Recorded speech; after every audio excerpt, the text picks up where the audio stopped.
ആദ്യം ഇന്നത്തെ ട്രെയിൻ സമയം നോക്കാം. തിരുവനന്തപുരത്തേക്കുള്ള കേരള എക്സ്പ്രസ് അരമണിക്കൂർ വൈകി ഓടും.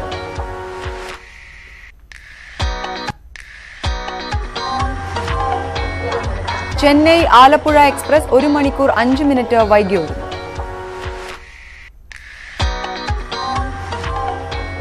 എറണാകുളത്തേക്കുള്ള മംഗള ലക്ഷദ്വീപ് എക്സ്പ്രസ് 2 മണിക്കൂർ വൈകി ഓടും. മംഗലാപുരം എക്സ്പ്രസ് 33 മിനിറ്റ് വൈകി ഓടും.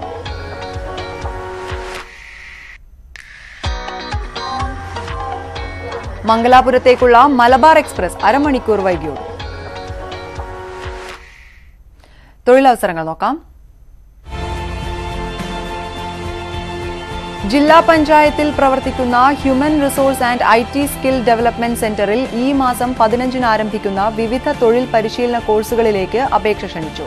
യുവജനങ്ങൾക്കായി വിവിധ ഉൽപ്പന്നങ്ങളുടെ നിർമ്മാണത്തിലും കമ്പ്യൂട്ടർ കോഴ്സിലും വനിതകൾക്ക് മാത്രമായി തയ്യൽ പരിശീലനത്തിനും അപേക്ഷിക്കാം.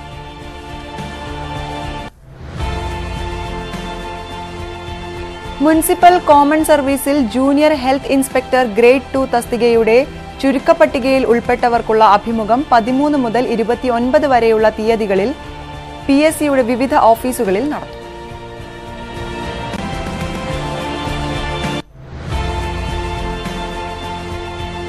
ഇടുക്കി നഗരസഭാ കൃഷിഭവന് കീഴിലുള്ള കാർഷിക കർമ്മസേനയിലേക്ക് അഗ്രികൾച്ചർ ടെക്നീഷ്യന്മാരെ നിയമിക്കുന്നു. ഈ മാസം 12-ന് രാവിലെ 10-ന് അഭിമുഖം നടക്കും.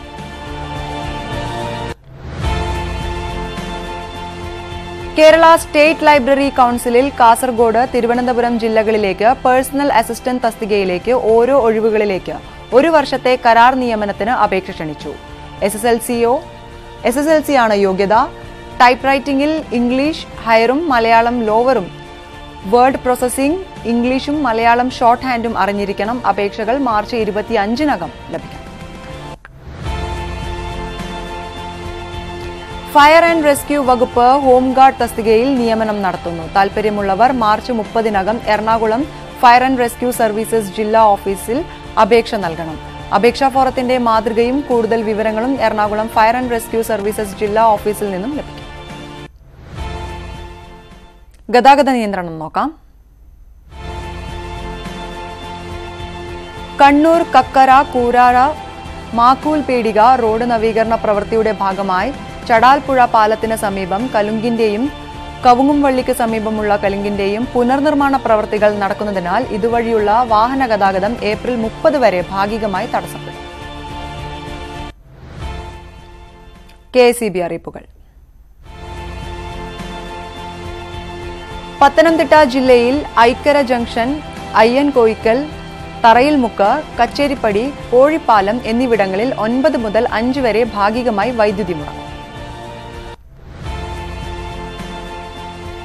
ആലപ്പുഴ കുത്തിയതോട് വൈദ്യുതി സെക്ഷൻ കീഴിലെ Pattukulangara, PK road, NCC junction, khadi board എന്നിവിടങ്ങളിൽ ഇന്ന് രാവിലെ 9 മുതൽ വൈകിട്ട് 5 വരെ വൈദ്യുതി മുടങ്ങും.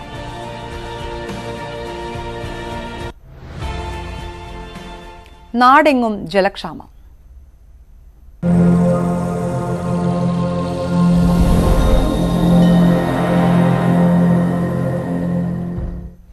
ചൂട് വർദ്ധിച്ചതോടെ കണ്ണൂർ പറശ്ശിനിക്കടവ് പാമ്പ് വളർത്തൽ കേന്ദ്രത്തിലെ പാമ്പുകളുടെ പരിപാലനം ശ്രമകരമായിരിക്കുകയാണ്. കാലാവസ്ഥ പ്രതികൂലമായതിനാൽ പാമ്പുകൾക്ക് വേണ്ട തണുപ്പ് കൃത്രിമമായി ഒരുക്കുന്ന തിരക്കിലാണ് ജീവനക്കാർ.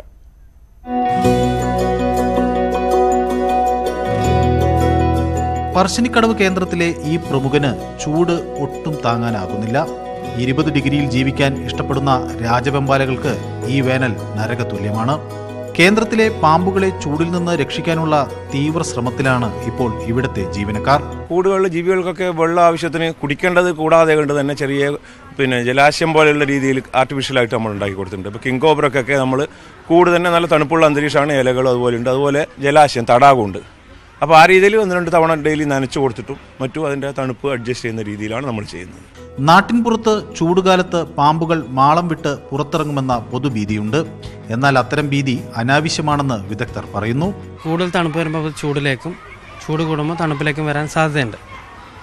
പക്ഷേ ഈ സമയത്ത് ഇപ്പോൾ ഈ മാർച്ച്, ഏപ്രിൽ മാസങ്ങളിൽ ചൂട് കൂടുമ്പോൾ ഇവർ ഡീപ്പായ മാളത്തിലേക്ക് പോവാണ് ചെയ്തത്. മാളം വിട്ട് പുറത്തിറങ്ങുന്നില്ല. ചൂട് കൂടുതലാണെങ്കിലും പറശ്ശിനിക്കടവ് കേന്ദ്രത്തിലെ പാമ്പുകളെ കാണാൻ നിരവധി സന്ദർശകരാണ് എത്തുന്നത്. ഉല്ലാസയാത്രയ്ക്കായി സ്കൂളിൽ നിന്നെത്തുന്ന കുട്ടികൾക്ക് മുന്നിൽ ഗമയിൽ പടം വിരിച്ചു നിൽക്കുമ്പോഴും മൂർഖന്മാർക്ക് ചൂട് ഒരു വലിയ പ്രശ്നം തന്നെ.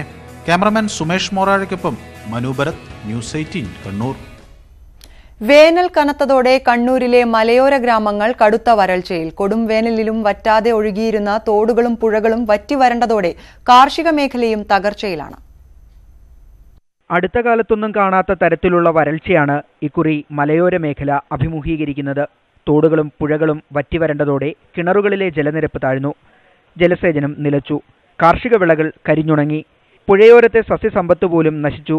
കൃഷിയെ ആശ്രയിക്കുന്നവരുടെയും ക്ഷീരമേഖലയിലുള്ളവരുടെയും ജീവിതം തീരാ ദുരിതത്തിലായി. ഇവിടെയുള്ള ചെറിയ അരുവികളടക്കം വൻ പുഴകളടക്കം നമ്മുടെ വട്ടക്കായം പുഴ ഉദാഹരണം പറയുകയാണ്. വട്ടക്കായം, ആലക്കോട്, കാർത്തിപുരം, കരുവഞ്ചാല്, അതുപോലെ വൈതൽമലയിൽ നിന്ന് ഉത്ഭവിക്കുന്ന എല്ലാ പുഴകളും വറ്റി വരണ്ടിരിക്കുകയാണ്. ജീവജാലങ്ങൾ എല്ലാം വെള്ളം കിട്ടാതെ നശിച്ചുകൊണ്ടിരിക്കുകയാണ്. പ്രളയത്തിനു ശേഷം മഴ വല്ലാതെ കുറഞ്ഞതാണ് ഇക്കുറി വിനയായത്. ചൂട് കൂടിയതോടെ പനിയും മഞ്ഞപ്പിത്തവും ചിക്കൻ പോക്സും പടരാൻ തുടങ്ങി. കുടിവെള്ളക്ഷാമത്തിനെങ്കിലും അധികൃതർ പരിഹാരം കാണണമെന്നാണ് നാട്ടുകാരുടെ ആവശ്യം. ന്യൂസ് 18 ആലക്കോട്. പുനലൂരിനെ തണുപ്പിച്ച് വേനൽ മഴ. ഇന്നലെ വൈകിട്ട് 5:30 പെയ്തു തുടങ്ങിയ മഴ 1 മണിക്കൂറോളം നീണ്ടുനിന്നു. സംസ്ഥാനത്ത് ഏറ്റവും കൂടുതൽ ചൂട് രേഖപ്പെടുത്തുന്ന സ്ഥലമാണ് പുനലൂർ. കൊടും ചൂടിൽ വലഞ്ഞ പുനലൂരുകാർക്ക് ആശ്വാസത്തിന്റെ പെരുമഴയാണ് ലഭിച്ചത്. മഴവെള്ളപ്പാച്ചിലിൽ നിരത്തുകൾ മിക്കതും മുങ്ങി. നിർമ്മാണം നടന്നുകൊണ്ടിരുന്ന KSRTC ബസ് സ്റ്റാൻഡിലെ വാഹന പാർക്കിംഗ് ഗ്രൗണ്ട് വെള്ളത്തിലായി. സമീപത്തെ കടകളിൽ വെള്ളം കയറി. കല്ലടക്കാട്ടിലൂടെ ഒഴുകിവരുന്ന വെട്ടിപ്പുഴത്തോടിൽ നീരൊഴുക്ക് ശക്തമായി. ഇന്നലെ 38 ഡിഗ്രിയായിരുന്നു പുനലൂരിലെ ചൂട്. കഴിഞ്ഞ ഏതാനും ദിവസങ്ങളായി ചൂട് ദുസ്സഹമാകുന്നതിനിടെയാണ് അപ്രതീക്ഷിതമായി മഴയെത്തിയത്. ന്യൂസ് 18 പുനലൂർ. കോതമംഗലം കുട്ടമ്പുഴ പഞ്ചായത്തിൽ വന്യമൃഗശല്യം രൂക്ഷമാകുന്നു. കാട്ടാന, കാട്ടുപന്നി, കാട്ടുപോത്ത് തുടങ്ങിയ വന്യമൃഗങ്ങൾ പ്രദേശവാസികൾക്കും കാർഷിക വിളകൾക്കും ഭീഷണിയാകുന്നതായാണ് പരാതി. കുട്ടമ്പുഴ പഞ്ചായത്തിലെ പൂയംകുട്ടി മണികണ്ഠം ചാലിൽ കാട്ടാനക്കൂട്ടം കൃഷി നശിപ്പിക്കുന്നത് നിത്യസംഭവമാവുകയാണ്.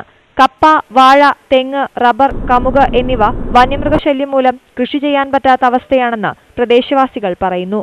പൂയംകുട്ടി വനത്തെയും വടക്കേ മണികണ്ഠം ചാലിലെ ജനവാസ കേന്ദ്രത്തെയും തമ്മിൽ വേർതിരിക്കുന്നത് പൂയംകുട്ടി പുഴയാണ്. പുഴ കടന്നെത്തുന്ന കാട്ടുമൃഗങ്ങളാണ് ജനങ്ങൾക്ക് ഭീഷണിയാകുന്നത്.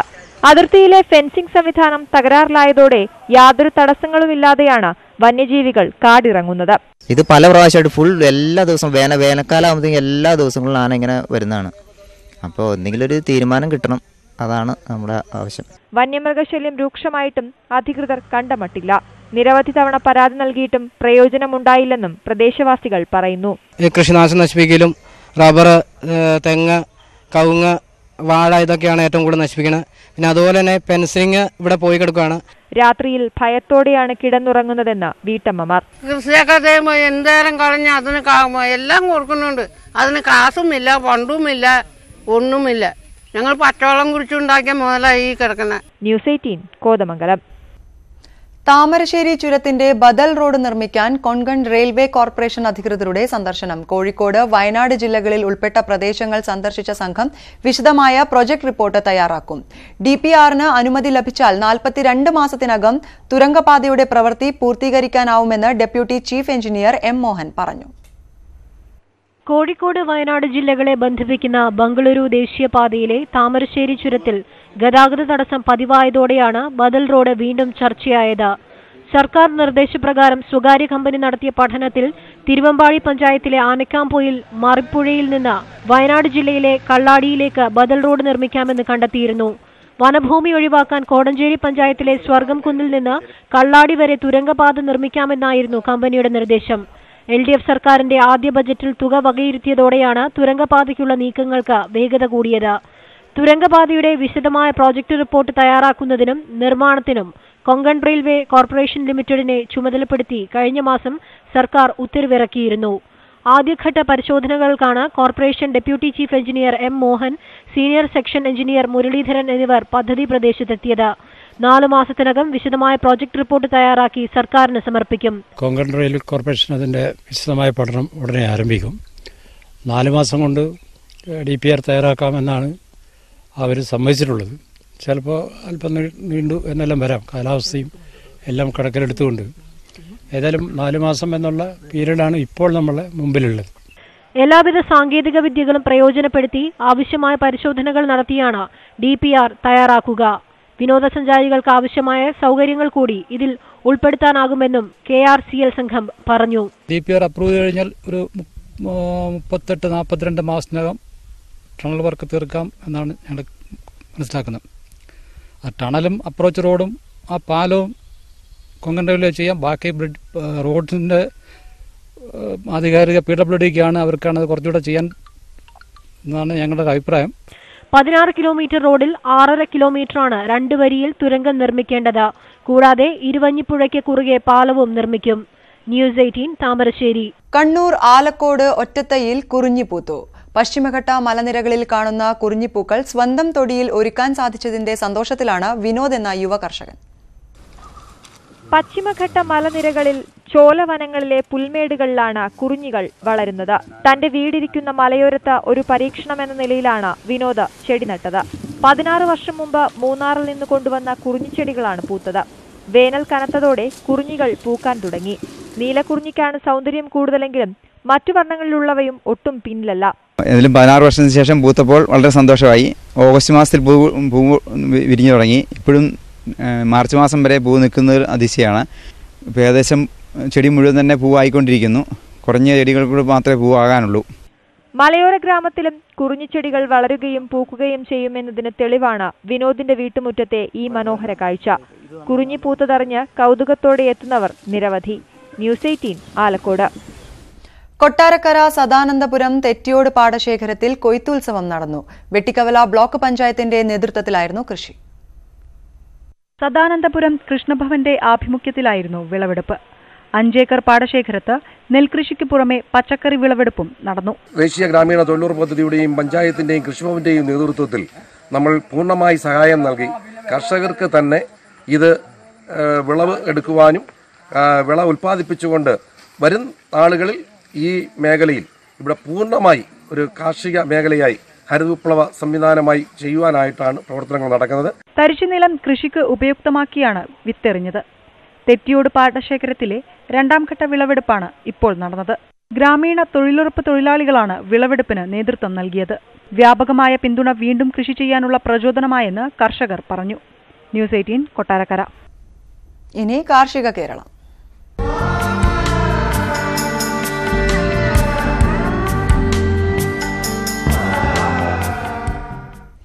കർണാടകയിലെ ഗുണ്ടൽപേട്ടിലും തമിഴ്നാട്ടിലെ തോവാളയിലും മാത്രമല്ല കാസർകോട്ടെ ഇരിയയിലും സൂര്യകാന്തി പൂക്കൾ വിടരും.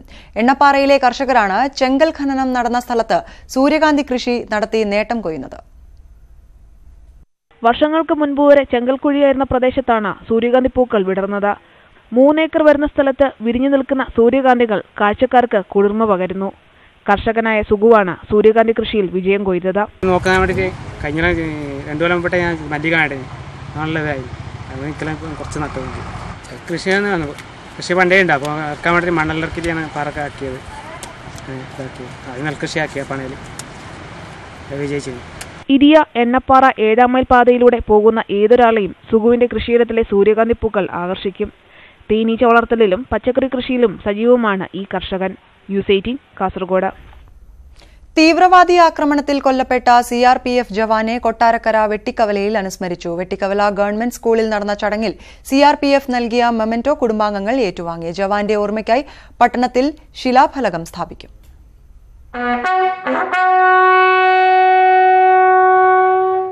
11 വർഷം മുൻപാണ് ഹവിൽദാർ കുഞ്ഞുമോൻ വീരമൃത്യു വരിച്ചത്. മണിപ്പൂരിൽ നടന്ന തീവ്രവാദി ആക്രമണത്തിലായിരുന്നു മരണം. വെട്ടിക്കവല സ്കൂളിൽ നടന്ന ചടങ്ങിൽ ജവാനെ അനുസ്മരിച്ചു. കുഞ്ഞുമോന്റെ കുടുംബത്തിന് CRPF മെമന്റോ കൈമാറി. ജവാന്റെ ഓർമ്മയ്ക്കായി ശിലാഫലകം സ്ഥാപിക്കും. സ്വന്തം കുടുംബത്തെ അനാഥമാക്കി പോകേണ്ടി വന്നവരുടെ കുടുംബങ്ങളെ സംരക്ഷിക്കുന്നതിനും അവർക്ക് നാളെ ഒരു ആവശ്യം വന്നാൽ അവരോടൊപ്പം താങ്ങായും തണലായും ഒരു സപ്പോർട്ടായിട്ട് നിൽക്കുന്നതിന് നമ്മുടെ നാട്ടുകാർക്ക് കഴിയണം. ഒപ്പം നമ്മുടെ ഈ ക്ലാസ്സിലിരിക്കുന്ന കുട്ടികളുണ്ട്, അവർക്കറിയണം രാജ്യസ്നേഹത്തെക്കുറിച്ചും. കൊട്ടാരക്കര വെട്ടിക്കവല ഗവൺമെന്റ് സ്കൂളിലെ പൂർവ്വ വിദ്യാർത്ഥിയാണ് കുഞ്ഞുമോൻ. ജനപ്രതിനിധികളും നാട്ടുകാരും പരിപാടിയിൽ പങ്കെടുത്തു. News 18 Kottarakkara. Kondotty Melangadi government vocational higher secondary സ്കൂളും കൂട്ടാലുങ്ങൽ സ്പോർട്സ് അക്കാദമിയും ചേർന്ന് മാരത്തൺ സംഘടിപ്പിച്ചു. വിവിധ ജില്ലകളിൽ നിന്നുള്ള 100ഓളം കായിക താരങ്ങൾ മത്സരത്തിൽ പങ്കാളികളായി. കൊണ്ടോട്ടിയുടെ ചരിത്രത്തിൽ ആദ്യമായി നടന്ന മാരത്തൺ സ്കൂൾ പരിസരത്ത് നിന്ന് ആരംഭിച്ച് മേലങ്ങാടി ബൈപ്പാസ്, പഴയങ്ങാടി, കുറുപ്പത്ത്, കോടങ്ങാട് വഴി മേലങ്ങാടി സ്കൂൾ മൈതാനത്ത് അവസാനിച്ചു. 8 കിലോമീറ്റർ മത്സരമാണ് നടന്നത്. ജൂനിയർ നാഷണൽ 3000 മീറ്ററിൽ വെള്ളി മെഡൽ ജേതാവ് കൂടിയായ അശ്വിൻ ആന്റണി 1ാം സ്ഥാനം നേടി. വിജയികൾക്ക് കാലിക്കറ്റ് യൂണിവേഴ്സിറ്റി കായിക വിഭാഗം മേധാവി ഡോക്ടർ സക്കീർ ഹുസൈൻ ക്യാഷ് അവാർഡും ട്രോഫിയും വിതരണം ചെയ്തു. 10,001 രൂപയും പ്രശസ്തിപത്രവും ഫലകവും അടങ്ങുന്നതായിരുന്നു പുരസ്കാരം. വളർന്നുവരുന്ന അത്ലറ്റുകളെ പ്രോത്സാഹിപ്പിക്കുന്നതിനും മികച്ച കായിക താരങ്ങളെ കണ്ടെത്തുന്നതിനും വേണ്ടിയാണ് ഇത്തരത്തിൽ മാരത്തൺ സംഘടിപ്പിച്ചതെന്ന് സംഘാടകർ പറഞ്ഞു. ന്യൂസ് 18 കൊണ്ടോട്ടി. എയർ ഇന്ത്യ വിമാനത്തിന്റെ ചെറുമാതൃക നിർമ്മിച്ച് ശ്രദ്ധ പിടിച്ചുപറ്റുകയാണ് ഒരു മലപ്പുറംകാരൻ. കൊടുമുടി സ്വദേശിയായ ബാലകൃഷ്ണനാണ് കുഞ്ഞൻ വിമാനം നിർമ്മിച്ചത്. ചെറുപ്പം തൊട്ടേ വിമാനത്തോട് കൗതുകമായിരുന്നു കൊടുമുടി സ്വദേശി പാറത്തൊടി ബാലകൃഷ്ണന്. വളാഞ്ചേരിയിൽ ഗ്രാമീണ ബാങ്ക് ജീവനക്കാരനായി ജോലി നോക്കുമ്പോഴും ആകാശത്താണ് ബാലന്റെ കണ്ണ്. അടുത്ത കാലത്ത് കുടുംബത്തോടൊപ്പം ഒരു വിമാനയാത്ര നടത്തിയതോടെ ആഗ്രഹത്തിന് ചിറകുമുളച്ചു. അങ്ങനെ ഒരു കൊച്ചു വിമാനം വീട്ടിൽ ഒരുങ്ങി. 1 മാസം കൊണ്ടാണ് കുഞ്ഞൻ വിമാനത്തിന്റെ നിർമ്മാണം പൂർത്തിയാക്കിയത്. പ്ലാസ്റ്റിക് പൈപ്പുകൾ ഉപയോഗിച്ചാണ് വിമാനത്തിന്റെ മാതൃക നിർമ്മിച്ചത്. ഏതെങ്കിലും സ്കൂൾ എക്സിബിഷന് വിമാനം നൽകാനാണ് ബാലന്റെ ആഗ്രഹം. ന്യൂസ് 18 തിരൂർ. തലശ്ശേരിയിലെ ഗുണ്ടഡ് ബംഗ്ലാവിലെ ലൈബ്രറിയിലേക്ക് തന്റെ മുഴുവൻ പുസ്തകങ്ങളും നൽകാൻ തീരുമാനിച്ചിരിക്കുകയാണ് ഒരു ജർമ്മൻ വനിത. 2.5 ലക്ഷം യൂറോ വില വരുന്ന പുസ്തകങ്ങളാണ് ഡോക്ടർ മേരി എലിസബത്ത് മുള്ളർ സംഭാവനയായി നൽകുന്നത്. പുസ്തകങ്ങൾ ഷെൽഫുകൾക്ക് വേണ്ടിയല്ല, വായനയെ സ്നേഹിക്കുന്നവരാണ് അതിൻ്റെ ഉടമകൾ എന്ന് പറയുന്നു ജർമ്മൻകാരിയായ ഡോക്ടർ മേരി എലിസബത്ത്. അതുകൊണ്ട് തൻ്റെ സ്വകാര്യ ലൈബ്രറിയിലെ മുഴുവൻ പുസ്തകങ്ങളും മേരി എലിസബത്ത് വായനാശീലമുള്ള കേരളത്തിന് നൽകുകയാണ്. കൂടുതൽ പുസ്തകങ്ങളും ജർമ്മൻ ഭാഷയിലാണ്. ഗുണ്ടട്ട് ബംഗ്ലാവിലെ ലൈബ്രറിക്കാണ് 10,000 പുസ്തകങ്ങൾ നൽകുന്നത്. Books should not be for shelves, and if I find a place and readers who use them and they can stay together, then that is really very fulfilling and satisfying for me. ജർമ്മനിയിലെ സ്റ്റുട്ട്ഗർട്ട് media യൂണിവേഴ്സിറ്റിയിലെ അധ്യാപികയാണ് Mary Elizabeth. 2 വർഷം മുൻപാണ് ഇന്ത്യയിൽ ആദ്യമായി വന്നത്. പത്രപ്രവർത്തക കൂടിയായ Mary Elizabeth digital മാധ്യമരംഗത്തെ ഗവേഷകയാണ്. Hermann ഗുണ്ടട്ടിന്റെ പാദമുദ്രകൾ പിന്തുടർന്ന് മേരി എത്തുമ്പോൾ കേരളത്തിന്റെ വിജ്ഞാന മേഖലയ്ക്കുള്ള ജർമ്മനിയുടെ സംഭാവനകൾ 180 വർഷത്തെ പാരമ്പര്യവുമായി തല ഉയർത്തി നിൽക്കുന്നു. ക്യാമറമാൻ സുമേഷ് മൊറാഴയ്ക്കൊപ്പം മനു ഭരത്, ന്യൂസ് 18 കണ്ണൂർ. നവീകരണത്തിന്റെ പേരിൽ കായംകുളം PWD വിശ്രമ മന്ദിരത്തിന്റെ ഒരു ഭാഗം പൊളിച്ചതിനെതിരെ മന്ത്രി ജി സുധാകരൻ. സർക്കാരിന്റെ അനുമതിയില്ലാതെയാണ് നിർമ്മാണ പ്രവർത്തനങ്ങളെന്ന് മന്ത്രി പറഞ്ഞു. ചെലവായ തുക ഉദ്യോഗസ്ഥരിൽ നിന്നും ഈടാക്കാനും തീരുമാനിച്ചിട്ടുണ്ട്. പൊതുമരാമത്ത് വകുപ്പിന് കീഴിലുള്ള കായംകുളം റെസ്റ്റ് ഹൌസിൽ ഇന്നലെ വൈകിട്ടെത്തിയ മന്ത്രി ജി സുധാകരൻ ഞെട്ടി. റെസ്റ്റ് ഹൌസിന്റെ മുൻഭാഗം ഇടിച്ചു പൊളിച്ചിട്ടിരിക്കുന്നു. അനുമതി വാങ്ങാതെ നടത്തിയ പ്രവൃത്തിക്കെതിരെ മന്ത്രിയുടെ രോഷം അണപൊട്ടി. ഉദ്യോഗസ്ഥരെ ശാസിച്ച ജി സുധാകരൻ തുടർന്ന് നടന്ന പൊതുയോഗത്തിലും കെടുകാര്യസ്ഥത ചോദ്യം ചെയ്തു. റെസ്റ്റ് ഹൌസ് പൊളിക്കാൻ തന്റെയോ വകുപ്പിന്റെയോ അനുമതിയില്ല. കോടികൾ പാഴാക്കിയ ഉദ്യോഗസ്ഥരിൽ നിന്നും ചിലവായ പണം ഈടാക്കും. ഇത്തരം ഉദ്യോഗസ്ഥർ നാടിന് ദുഷ്പേരുണ്ടാക്കുകയാണ്. ഇവർക്ക് സർക്കാരിനോട് കൂറില്ലെന്നും മന്ത്രി തുറന്നടിച്ചു. ഭീതിജനകമായ സംഭവങ്ങളാണ് നമ്മൾ കാണുന്നത്.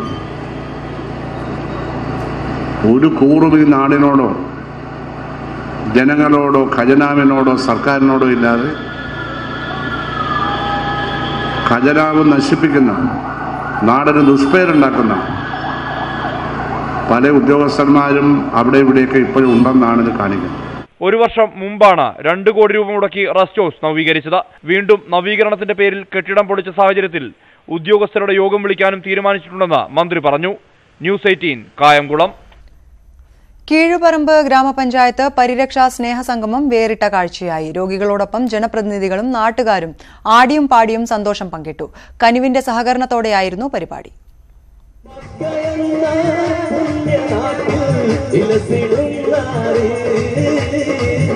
കീഴുപറമ്പ് പഞ്ചായത്തിൽ 250 രോഗികൾക്കാണ് പരിചരണം നൽകുന്നത്. 115 കിടപ്പ് രോഗികളുണ്ട്. 102 പേർ മാനസിക വൈകല്യമുള്ളവരാണ്. 38 ക്യാൻസർ രോഗികളും 12 വൃക്ക രോഗികളുമുണ്ട്. വർഷത്തിലൊരിക്കൽ ഇവരുടെയും കൂട്ടിരിപ്പുകാരുടെയും സംഗമം ഒരുക്കാറുണ്ട്. ഇത്തവണ കനിവ് ചാരിറ്റബിൾ സൊസൈറ്റിയുമായി സഹകരിച്ച് പ്രാഥമിക ആരോഗ്യ കേന്ദ്രത്തിന്റെ മുറ്റത്തായിരുന്നു പരിപാടി. വർഷത്തിലൊരിക്കലെങ്കിലും ഈ രോഗികളെല്ലാവരെയും ഒന്നിച്ചിരുത്തി അവർക്ക് മാനസികമായ ഒരു ആത്മവിശ്വാസം കൂട്ടിയെടുക്കുക, പിന്നെ മറ്റുള്ളവരെ ഇത്തരം രോഗികളെ പരീക്ഷിക്കുന്ന കാര്യത്തിൽ മറ്റുള്ളവർക്ക് താല്പര്യം ഉണ്ടാക്കിയെടുക്കുക, പിന്നെ അവർക്കൊരു ആശ്വാസം കൊടുക്കുക, ഇതൊക്കെ തന്നെയാണ്. കലാഭവൻ ഷാജിയും അബ്ദുൾ സമദ് കോട്ടപ്പുറവും മൈക്ക് കയ്യിലെടുത്തതോടെ എല്ലാവരും ആഘോഷത്തിമർപ്പിലായി.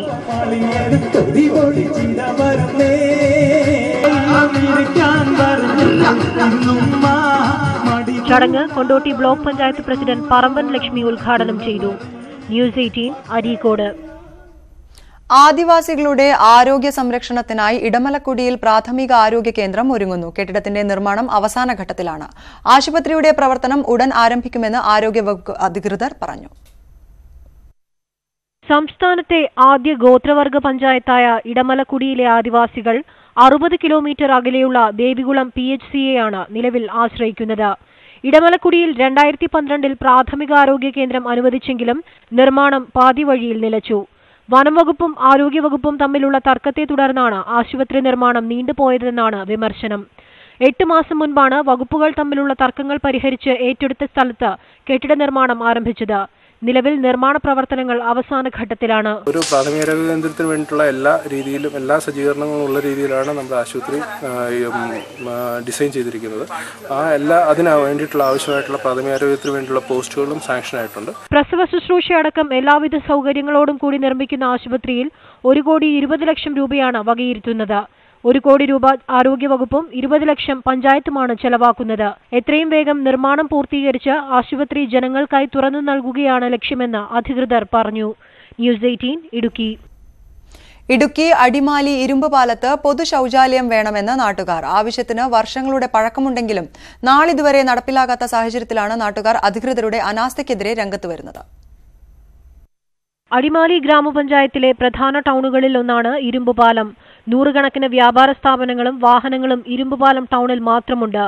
മൂന്നാറിലേക്കുള്ള വിനോദസഞ്ചാരികൾ ഉൾപ്പെടെ നിരവധി ആളുകളാണ് പട്ടണത്തിൽ വന്നു പോകുന്നത്. ടൗണിലെത്തുന്നവർക്ക് പ്രാഥമിക ആവശ്യം നിർവഹിക്കാൻ ഒരു പൊതു ശൌചാലയം പോലുമില്ല. 2.5 കിലോമീറ്റർ ചുറ്റളവുള്ള പട്ടണത്തിൽ ഇവിടെ മാതാപിതാക്കൾ വന്നാലും ടൂറിസ്റ്റുകൾ വന്നാലും ഇവിടെ ഈ പരിസരത്തുള്ള ആളുകൾ വന്നാലും ഇവിടെ ഒരു മൂത്രം ഒഴിക്കാനോ കക്കവസിപ്പാനോ സൗകര്യമില്ല. ഗ്രീൻ അടിമാലി ക്ലീൻ ദേവിയാർ എന്ന സന്ദേശവുമായി പഞ്ചായത്ത് മുന്നോട്ടു പോകുമ്പോഴാണ് പൗരസമിതികൾ നിരവധി തവണ ആവശ്യപ്പെട്ടിട്ടും ഇരുമ്പുപാലത്ത് ഒരു പൊതു ശൌചാലയം സ്ഥാപിക്കാൻ നടപടിയെടുക്കാത്തത്. ന്യൂസ് 18 അടിമാലി. നാട്ടുവർത്തമാനം പൂർണ്ണമാകുന്നു. നമസ്കാരം.